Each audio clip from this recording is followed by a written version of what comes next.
The fight for survival. The fight for survival. The fight for survival. The fight for survival. The fight for survival. The fight for survival.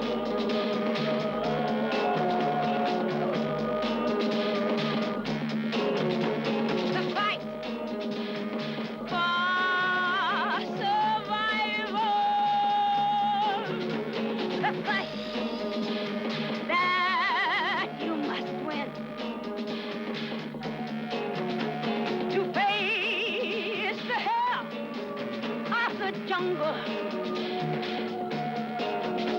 and vow you'll never give in. The fight for survival.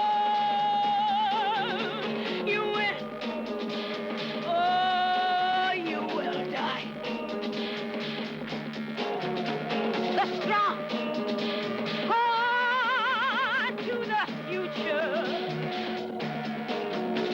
and fight for survival.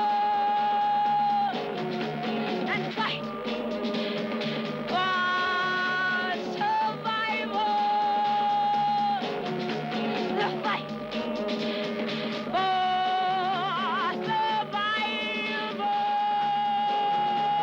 survival.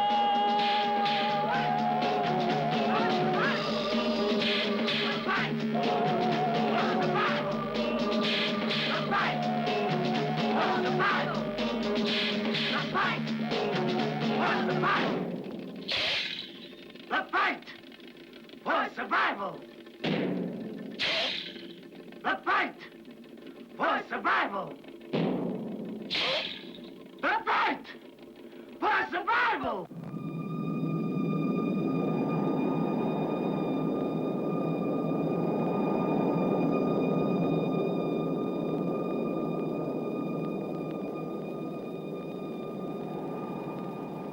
Ormai la vita per gli uomini è diventata più sicura. Ci sono ancora le grandi pestilenze, ci sono ancora le grandi carestie che travolgono, che sconvolgono questa vita di tanto in tanto, ma l'uomo sente di essere in possesso di mezzi che gli permettano di far fronte alla natura e le sue ambizioni, le sue speranze si fanno più vive e nasce con questo nell'uomo un altro bisogno, che è il bisogno della ricchezza, del comfort, si direbbe in termini moderni, cioè di avere una vita più agevole, più lussuosa.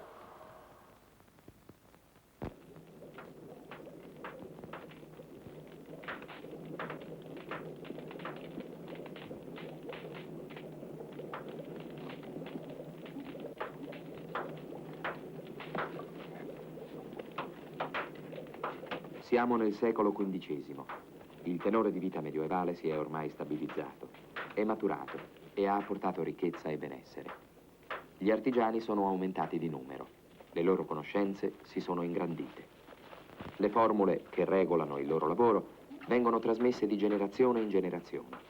Sono ricette ereditate dall'antichità e mescolate poi con quelle alessandrine dei primi secoli cristiani e con quelle egizie e arabe.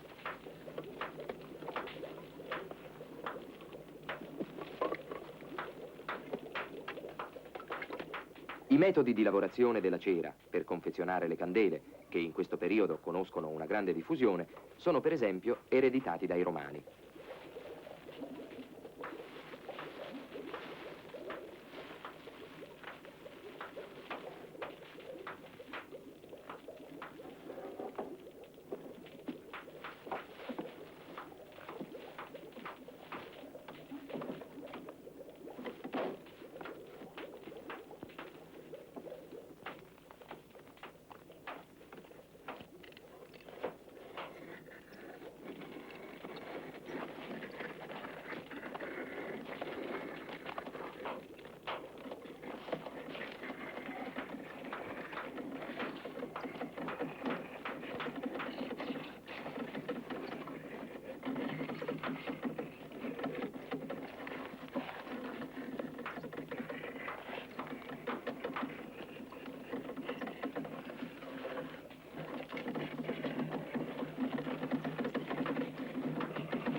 Nei tempi più antichi si usavano strane cose per illuminare le case.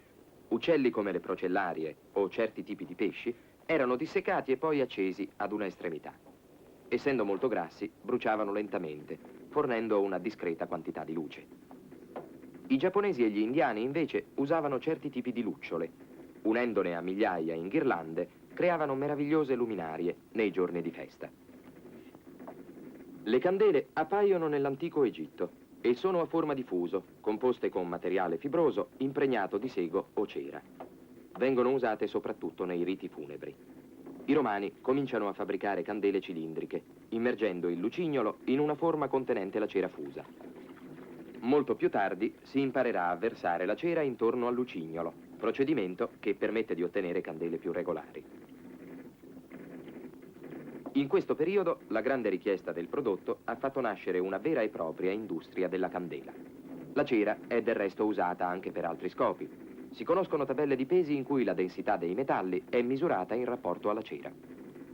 Infatti, anche lo studio sulle particolarità dei metalli si è approfondito.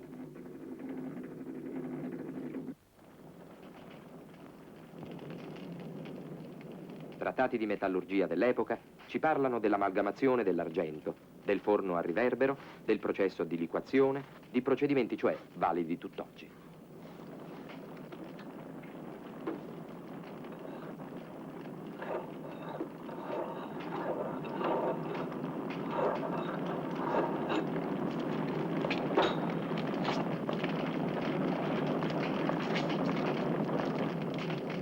Estremamente perfezionata è la lavorazione del rame, uno dei primi metalli conosciuti dall'uomo. Lo si usa col piombo e con l'arsenico per fare specchi, con l'oro e gli smalti per fabbricare oggetti preziosi come scrigni, calici, reliquiari, coppe. Ma l'officina più comune per la lavorazione del rame è quella del calderaro, dove si confezionano pentole e utensili per la cucina.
Il ferro è estratto e lavorato soprattutto nel centro Europa, in Sassonia.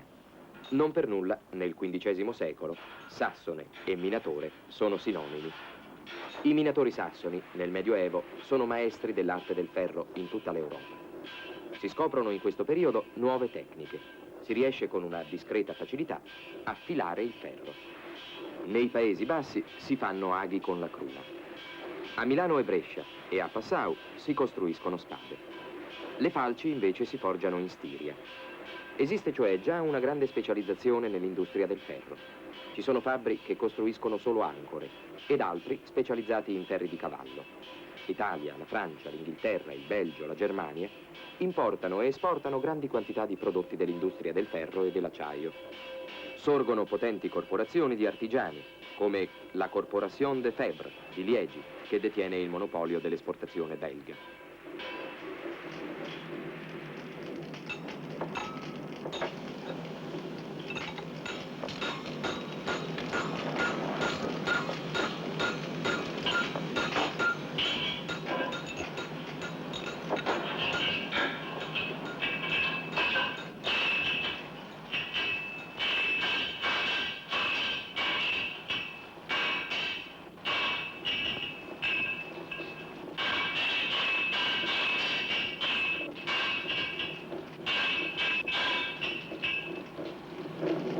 Un grave periodo di crisi l'industria metallurgica lo conosce nella seconda metà del XIV secolo, a causa della Morte Nera del 1348-50 e della Guerra dei 100 anni.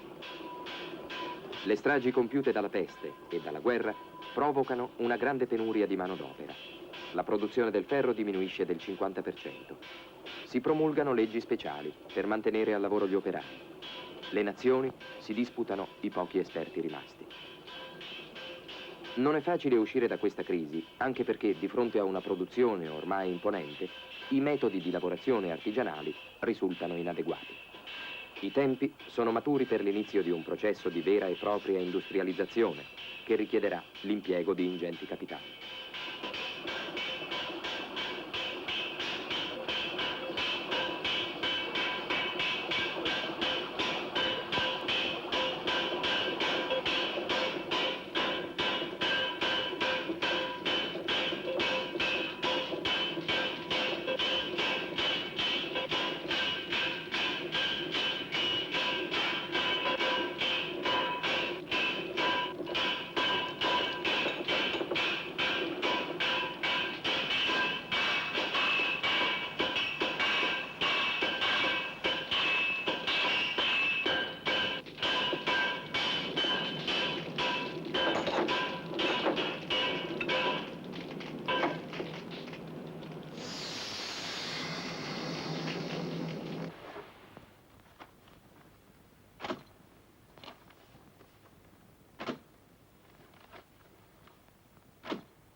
Un altro dei motivi che danno un fortissimo impulso al progresso umano è l'introduzione della carta e il sorgere di numerose cartiere.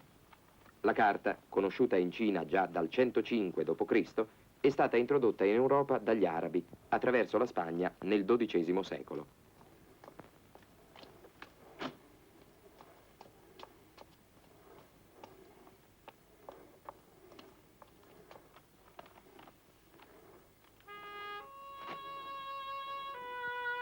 Ora, con l'incremento del commercio e il propagarsi della cultura e la conseguente necessità di fissare note, dati, contratti su di un supporto più facilmente trasportabile della pergamena, la carta viene prodotta e distribuita industrialmente.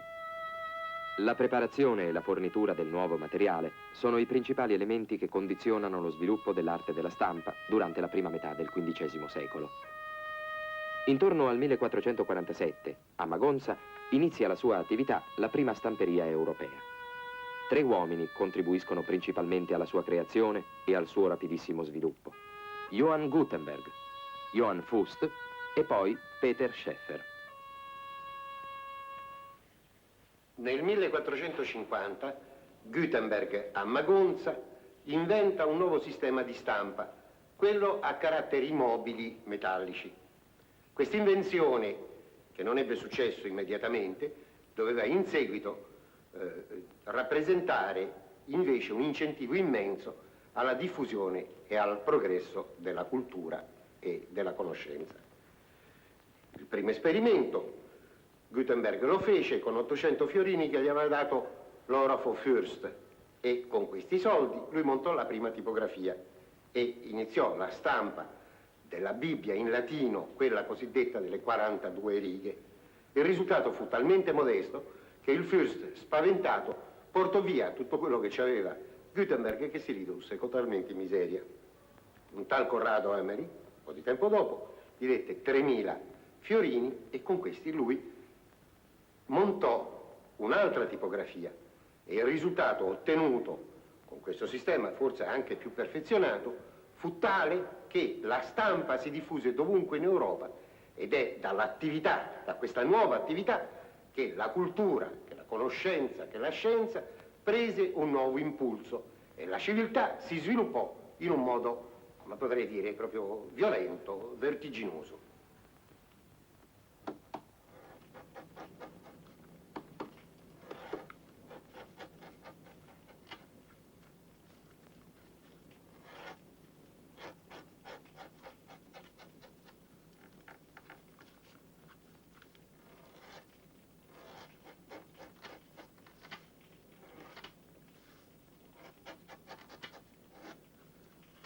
L'officina da stampatore, nei primi tempi, è per necessità autosufficiente. Si acquistano fuori solo le materie come la carta e i componenti dell'inchiostro, che viene composto di volta in volta secondo la necessità.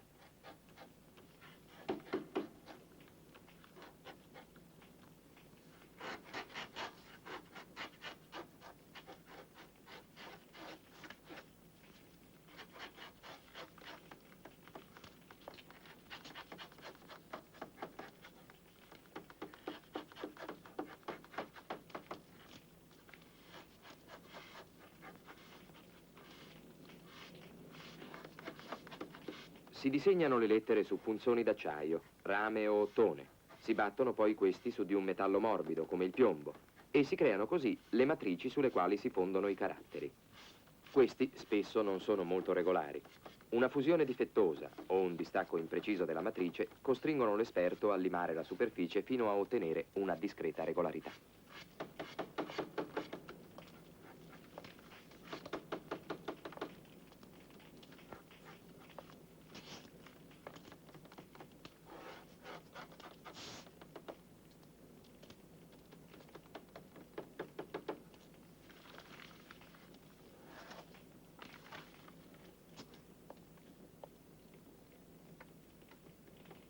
Si compone poi la pagina e la si passa al torchio per la prima bozza di stampa.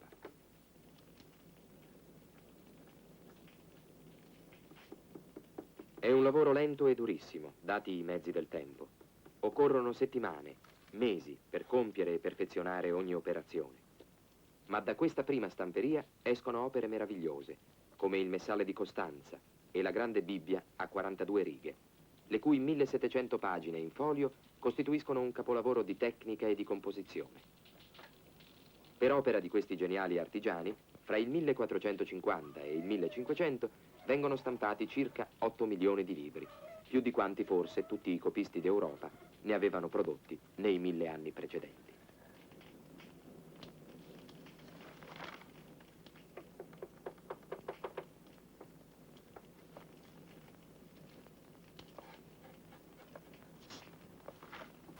Alla fine del 1400 la conoscenza geografica del mondo è ancora molto imprecisa. I genovesi, è vero, avevano osato attraversare le colonne d'Ercole, cioè lo stretto di Gibilterra, ed avventurarsi un poco nell'Atlantico, ed erano riusciti a scoprire le Azzorre e le Canarie. I portoghesi avevano intrapreso l'esplorazione della costa occidentale dell'Africa e andavano giù man mano costeggiandola, nella speranza di trovare un passaggio per dirigersi ad est e arrivare in India. L'India era un paese mitico, era il paese mitico dai tempi di Alessandro Magno, mitico per i romani. Dall'India venivano i tessuti più pregiati, venivano le sete, era il paese della ricchezza. Grazie appunto alla scoperta della stampa si erano diffusi dei libri.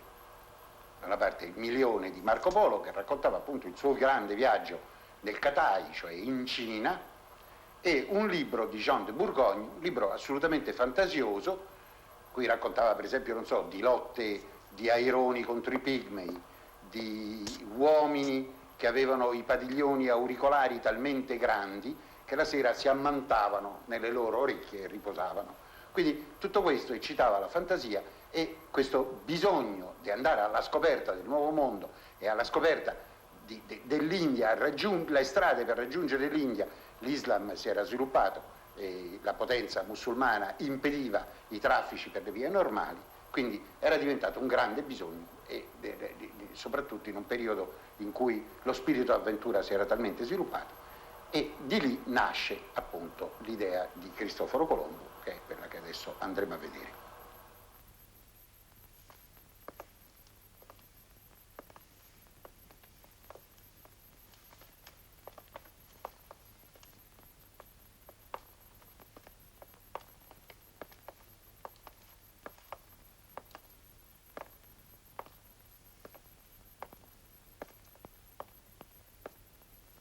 Emozionata? Sì.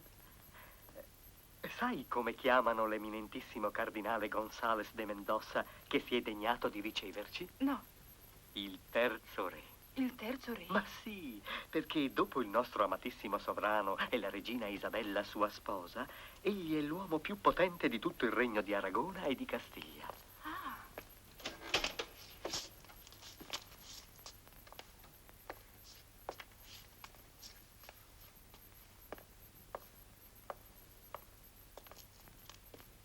Il signor Cristoforo Colombo.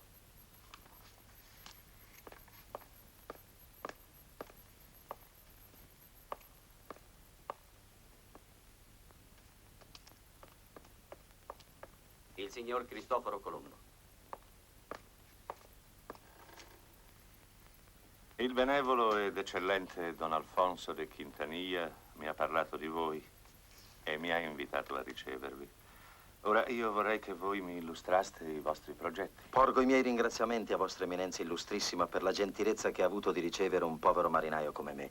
Ciò che mi ha spinto a ricercare l'appoggio di Don Alfonso de Quintanilla e la benevolenza di vostra eminenza illustrissima è cosa della più grande importanza. Dite? L'acuirsi delle ostilità dei turcomanni hanno reso oltremodo difficili le nostre relazioni con l'Oriente. Contatti con quei paesi si possono tentare solo attraverso la perigliosa e lunghissima via del sud che passa dalla Guyana all'Etiopia. Il fortunato matrimonio dei nostri amatissimi sovrani, il re Ferdinando d'Aragona e la regina Isabella di Castiglia, ha creato una svolta importante nella storia della nostra terra. I due più potenti troni di Spagna, ora finalmente uniti, possono insieme combattere contro i Mori. Quando la nostra penisola sarà stata liberata, la più grande flotta dell'orbe potrà dare un colpo definitivo alla potenza turca. Eminenza reverendissima, proprio perché i due regni di Spagna così riuniti rappresentano la più potente forza navale, io credo che di qui debba partire la spedizione che io sogno e che per via di mare, navigando verso ponente, dovrebbe raggiungere l'India. Che cosa vi dà la certezza che quella via è possibile? Quello che io so è anche la mia personale esperienza. E cosa sapete? Io ho sposato in Portogallo donna Filippa Moniz Perestrello. Ora mi ha lasciato per sempre con un figlio. Mio suocero, suo padre, si ebbe l'incarico di colonizzare l'isola di Porto Santo, che si trova a ponente delle coste del Portogallo di 1000 miglia. Io in quell'isola, con la mia direttissima sposa, ho vissuto per alcuni anni. Per 1000 segni, io so che ancora più a ponente c'è terra, la Tartaria. Chi vi dà simile certezza? 1000 segni che sarebbe troppo lungo enumerare. Io inoltre ho conosciuto un marinaio che nel suo viaggio verso l'isola di Ibernia, sospinto dalla tempesta, ha visto quella terra, a ponente, l'India, la Tartaria, che molti come me ritengono trovarsi laggiù. Il Papa, il nostro Santissimo Padre Martino V, ha concesso ai portoghesi tutte quelle scoperte già fatte o da farsi oltre il Capo Boiador sino alle Indie. Ora nessuno ha pensato di tentare la via di ponente. Se vostra eminenza me lo consente, vorrei mostrare una mappa che ho portato con me e che è stata tracciata dal grande cartografo fiorentino Toscanelli, avvalendosi delle conoscenze dei naviganti e delle numerose testimonianze di grandi avventurosi viaggiatori, dei quali il maggiore è stato Marco Polo.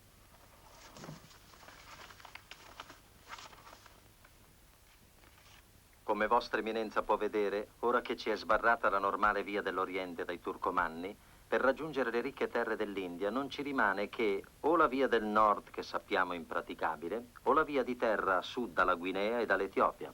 Però questa via conduce in luoghi dove l'aria dicono essere irrespirabile e ci sono moltissime e imprevedibili difficoltà per percorrerla. Allora non ci rimangono che o la strada che tentano qui proprio i marinai portoghesi, cercando di trovare un passaggio che permetta di navigare verso l'India, passaggio che non è stato ancora trovato, e quindi la carta prosegue indefinitivamente verso sud, o la via che io propongo. Come ci insegnano i dotti, la terra deve essere considerata sferica. Acqua e terra formano assieme un corpo rotondo. Allora da qui, navigando verso ponente... Avete fatto nascere in noi il desiderio di parlare di queste terre ad occidente. Una commissione da noi nominata giudicherà delle vostre fantasie.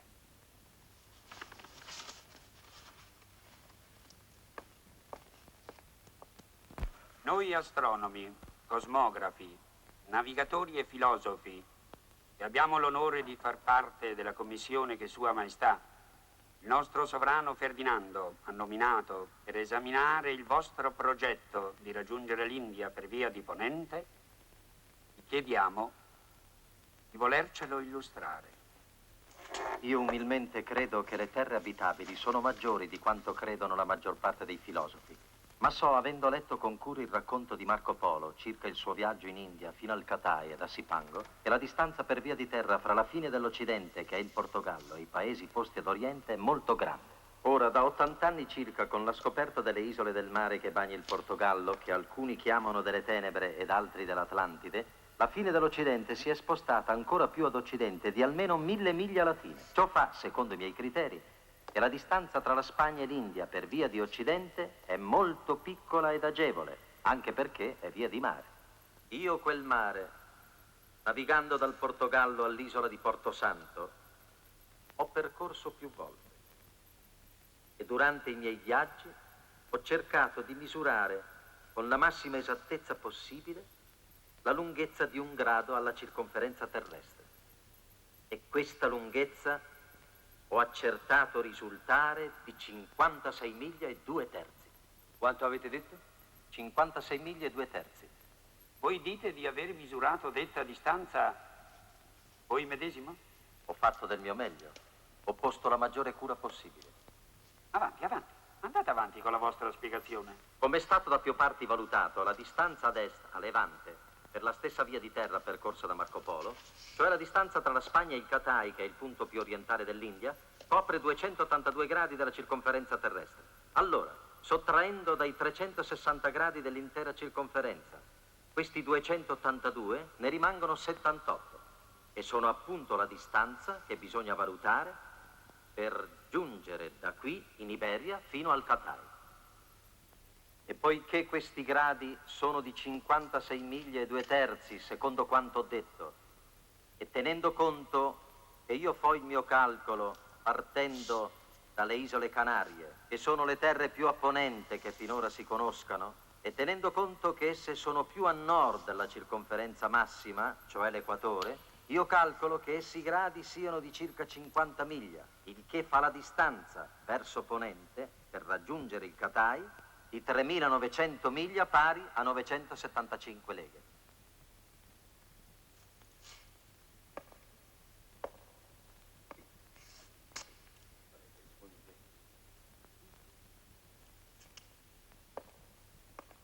Cristoforo Colombo, noi ora vi chiediamo di ritirarvi.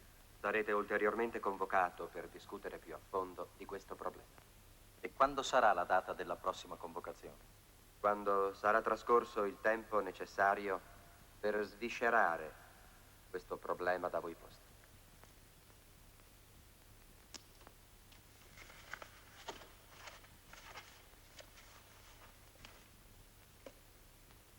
Sono passati 3 mesi dalla data del nostro primo incontro e certamente voi avete meditato, come ho fatto anch'io.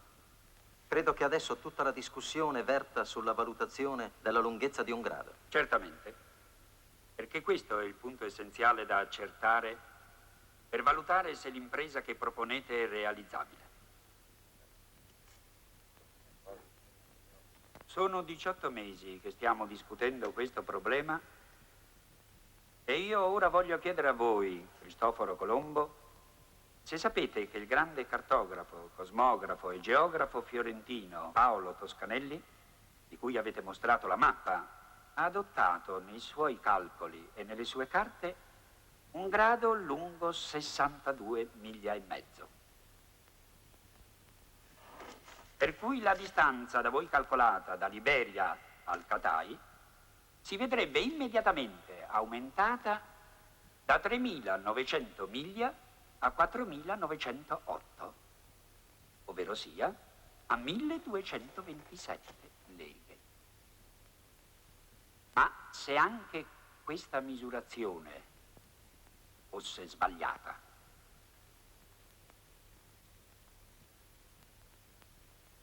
abbiamo meditato al problema che ci avete posto. Ci siamo riuniti tra noi, membri della Commissione, molte più volte per sviscerarlo. Vi abbiamo spesso convocato in questi 2 anni e mezzo trascorsi dalla prima volta che ci siamo riuniti. Ma dobbiamo ammettere che molti punti restano ancora oscuri. Sembra strano a questa eccellentissima Commissione che la vostra valutazione della lunghezza del grado è la più piccola di tutte le altre valutazioni che finora sono state fatte. La lunghezza che ho affermato, cioè di 56 miglia e 2/3, nasce dalla mia esperienza diretta. Vi è noto, Cristoforo Colombo, che il cosmografo arabo conosciuto con il nome di Alfragano o El Fargani, basandosi su misurazioni compiute per ordine del califa Al-Mamun, adottò per misurare la Terra la lunghezza di 56 miglia e 2/3 per ogni grado? E voi, quanto avete detto? 56 miglia e 2/3. Esattamente, quindi la stessa lunghezza. Sì, allora vuol dire... Il miglio che avete adottato per la vostra misurazione è evidentemente quello italiano. Sì, quello italiano. Ma un miglio arabo è di oltre 1/3 più lungo di quello italiano. Se un miglio italiano è di 1000 passi, quello arabo è di 1340 dei medesimi passi. E poi, Cristoforo Colombo, quali prove avete per dimostrare che il nostro mondo, la Terra, è rotonda? Questa è l'opinione di altri che ne sanno più di me. Ed è quello che pensano tutti o quasi tutti i membri di questa eccellentissima Università di Salamanca. Ma io voglio qui alto dichiarare che quel che mi assiste nella riuscita dell'impresa che propongo non è tanto né la ragione, né le matematiche, né le carte geografiche, ma solo il fatto che compiendola si realizzerebbero le parole di Isaia.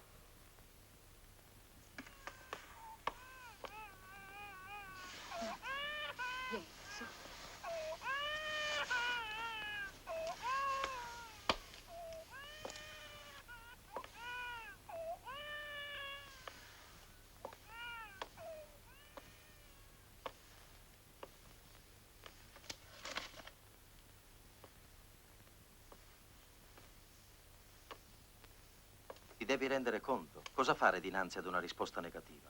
Anche per te, anche per lui, per nostro figlio. Le loro maestà ti hanno pur fatto sapere che in una migliore occasione forse... Ma si dice così per semplice cortesia. Ma la guerra dei Mori dura già da 7 anni. E l'assedio di Granada è lì e costa molto. Comunque mi sembra ragionevole, per quanto abbiamo stabilito... Hai stabilito. Bisogna sistemare Diego a Huelva. A Huelva Diego si troverà benissimo. Suo zio, mio cognato, il fratello della povera Filippina, avrà cura di lui e io mi sentirò tranquillo. Poiché io credo che non c'è più speranza di trovare rimedio in Castiglia, quindi o debbo rinunciare al mio sogno o debbo tentare altrove. In Francia, per esempio. Decideremo il mio ritorno da Huelva. Sarò qui tra 1 mese circa.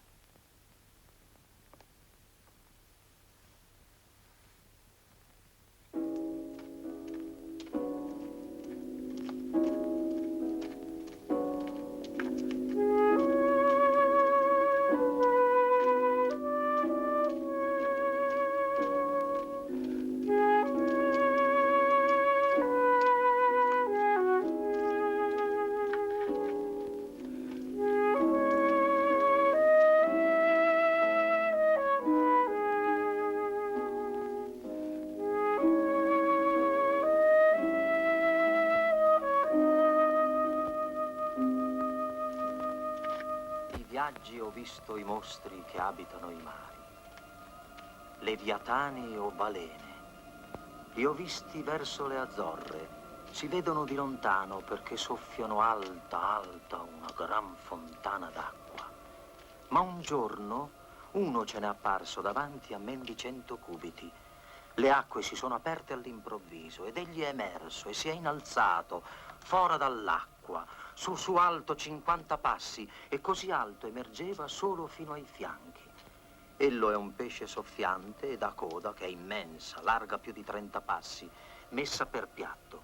Quello che è emerso dinanzi a noi ci ha guardato, poi ha agitato assieme le sue immense ali come in un atto di preghiera, come se volesse invocar pietà dal cielo, ed ha emesso anche profondi e rumorosi sospiri.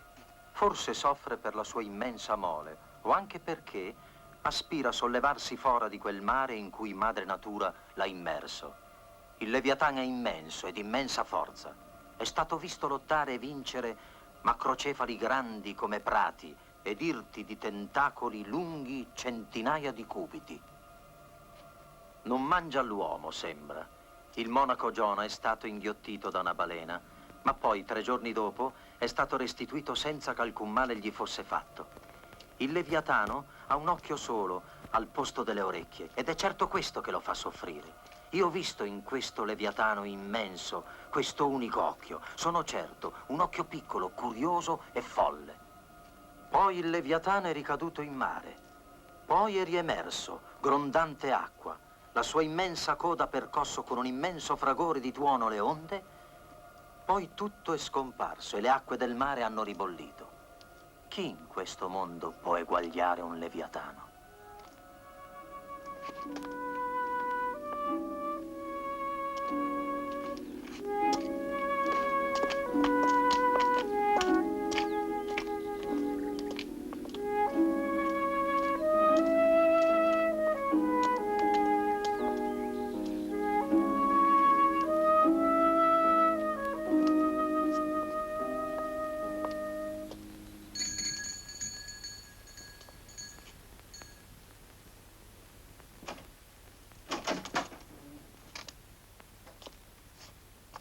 Pace e bene. Pace e bene. Vi chiedo asilo per me e mio figlio. Veniamo da Cordova e siamo diretti a Huelva. Per le gran piene e per la pioggia il nostro viaggio è stato lungo e difficile. Siamo da 11 giorni in viaggio e speravamo di farlo in meno di una settimana. Mio figlio è stanco e c'è ancora un giorno di cammino per Huelva. Entrate.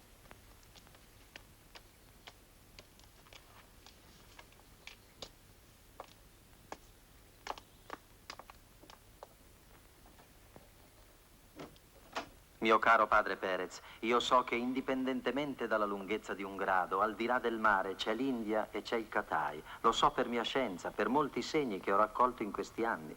Mio cognato, Pedro Correa, mi ha detto di aver trovato a Porto Santo un legno intagliato e alcune grosse canne, ogni segmento delle quali poteva contenere galloni di acqua o di vino. Ed è noto che simili canne si trovano solo in India, nel Cathay o a Sipango. Il re del Portogallo mi ha detto di averle viste perché gli furono portate. Dagli abitanti delle Azzorre ho saputo che quando soffia tempesta da nord-ovest o da ovest, il mare spesso porta e getta sulla costa, specialmente delle isole Faial e Graciosa, grossi alberi di pino, mentre in nessuna parte di quelle regioni crescono pini. Nell'isola Flores, sempre alle Azzorre, ho saputo che una volta il mare ha gettato sulla riva cadaveri di persone che sembravano avere visi molto differenti dai cristiani e di forma assai larga. Tutti questi segni significano che ad Occidente ci sono terre che io voglio raggiungere. Ma sapete come sono gli uomini. Ciò che è buono non è nuovo, ciò che è nuovo non è buono. E poi le Canarie, Madeira, le Azzorre, che sorgono in quel tenebroso mare per tanti millenni temuto, sono state scoperte soltanto 80 anni fa, e che ad Occidente ci fossero terre si doveva arguire, perché da sempre si vedevano gli uccelli di terra partire per ovest e dopo una stagione ritornare da ovest. E poi il raggiungere l'India, il Cathay e il Sipango dovrebbe essere sentito come un dovere per ogni buon cristiano, perché, come ce ne dà testimonianza anche Marco Polo, sappiamo che il Gran Khan non è alieno dal sentir ragionare della nostra santa religione e che in quei paesi vivono milioni di uomini ai quali bisogna salvare l'anima. Ora che i turchi hanno conquistato Costantinopoli e hanno chiuso le solite vie di comunicazione con l'Oriente, non ci resta che, per raggiungere l'India, o la strada che tentano i portoghesi sperando di trovare un passaggio a sud della Guinea per ripiegare ad est, o la navigazione ad ovest che io propongo e che ci permetterebbe di raggiungere in soli pochi giorni di navigazione quei paesi che oggi appaiono tanto favolosi e lontani. La nostra graziosissima regina Isabella mi onora della sua confidenza. Vedrò, studierò al momento opportuno il miglior modo per rappresentare a lei questo problema, come lo esponete e che potrebbe essere fondamentale per la nostra madre Chiesa. Dio sia lodato! Granada è capitolata! Viva la Spagna! I Mori sono stati cacciati! Viva la nostra regina Isabella! Siamo liberi! La Spagna è libera! Siamo liberi! Siamo liberi! Fratello! I Mori sono stati scacciati dalla terra di Iberia! Siamo liberi! La Spagna è libera! Siamo liberi! Fratelli! Granada ha capitolato! Siamo liberi! La Spagna è libera! Fratelli! Siamo liberi! Evviva il nostro egittissimo re Ferdinando! La nostra regina Isabella! Infedeli sono fuori dal nostro cattolicissimo paese, fratello! Siamo liberi! La Spagna è libera! Sia lodato Gesù Cristo! Siamo liberi! La Spagna è libera!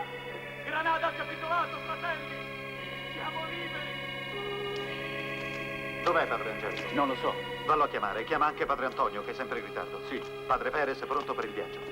Ah, eccolo. La vostra benedizione, padre. Oh, Colombo. Ora devo dirvi perché vi ho impedito di partire. Quando è giunta la notizia della capitolazione di Granada, ho avuto l'ispirazione di scrivere di voi alla nostra amatissima sovrana. Sapevo che una risposta mi sarebbe giunta. Infatti, ieri essa mi ha mandato a chiamare e mi ha chiesto nella sua lettera di lasciare qui voi in sicurezza di speranza fino a che ella stessa non vi scriverà. Su, su.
Don Diego Prieto de Palos desidera parlarle. Cristoforo Colombo, ho per voi una lettera della nostra graziosissima regina Isabella e l'incarico di rimettervi 20.000 maravedi in fiorini affinché possiate comprarvi ciò che vi occorre ed una bestia. Dovete recarvi immediatamente da lei a Granada.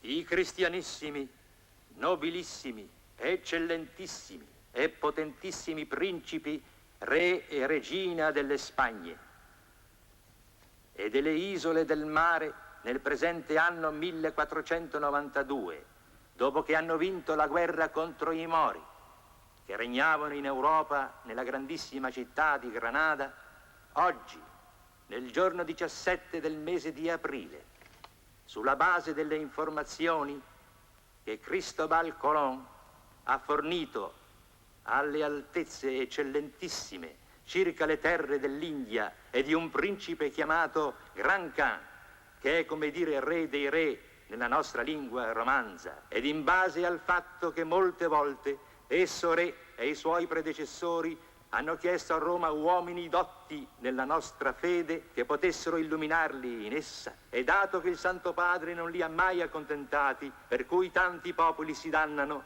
cadendo in idolatria ed abbracciando dottrine di perdizione, i cristianissimi ed eccellentissimi re e regina delle Spagne, in qualità di cristiani cattolici e principi devoti e propagatori della santa religione cristiana e nemici della setta di Maometto ed ogni altra idolatria ed eresia, danno a Cristobal Colón il diritto di portare il titolo di Don e lo nominano grande ammiraglio del mare e oceano e viceré e governatore perpetuo delle isole e delle terre ferme, che egli scoprirà e conquisterà nel mare e oceano. Questi titoli saranno trasferiti al figlio primogenito, che gli succedesse negli stessi diritti e così di generazione in generazione. I cristianissimi, nobilissimi, eccellentissimi re e regina delle Spagne mandano Don Cristobal Colón alle suddette regioni dell'India con il compito di conoscere quei principi e popoli e regioni e le caratteristiche loro e di tutti gli altri e di studiare il modo migliore di portarli alla nostra santa fede. Gli ordinano di incamminarsi non per via di terra verso est, secondo la consuetudine, ma per la via d'Occidente, per la quale si sa con certezza che fino ad oggi nessuno è mai passato. Ordinano che 3 caravelle siano allestite per lui per compiere questa impresa e poste sotto il suo comando con gli equipaggi composti di 120 uomini. Dunque, un grado è la 360esima parte della circonferenza. La Terra, che è una sfera, si può misurare la circonferenza in questo senso ed in questo senso. Questa misurazione qui è quella dei meridiani, siccome tutti transitano per i 2 poli che sono il punto di rotazione della Terra, il grado in ogni punto di questo meridiano è ugualmente distante. Queste misurazioni qui si chiamano paralleli. Il più lungo è quello che si chiama l'equatore. Quindi queste misurazioni, man mano che si risale verso il nord o verso il sud, il grado evidentemente diminuisce. Si sa che oggi che un grado all'equatore è lungo 111 km e 307 metri. Quindi la circonferenza della Terra è di 40.070 km e 520 metri. Gli arabi, in quella loro misurazione di 56 miglia e 2 terzi, e un miglio arabo è lungo 1973 metri e 50, avevano quindi calcolato la circonferenza della Terra in 40.321 km e 880 metri, con un errore minimo di 251 km e 360 metri. Cristoforo Colombo poi ha compiuto un altro sbaglio. Lui aveva calcolato le 56 miglia e i 2 terzi secondo il miglio latino, che è di 1437, invece di 1973 metri, che è il miglio arabo.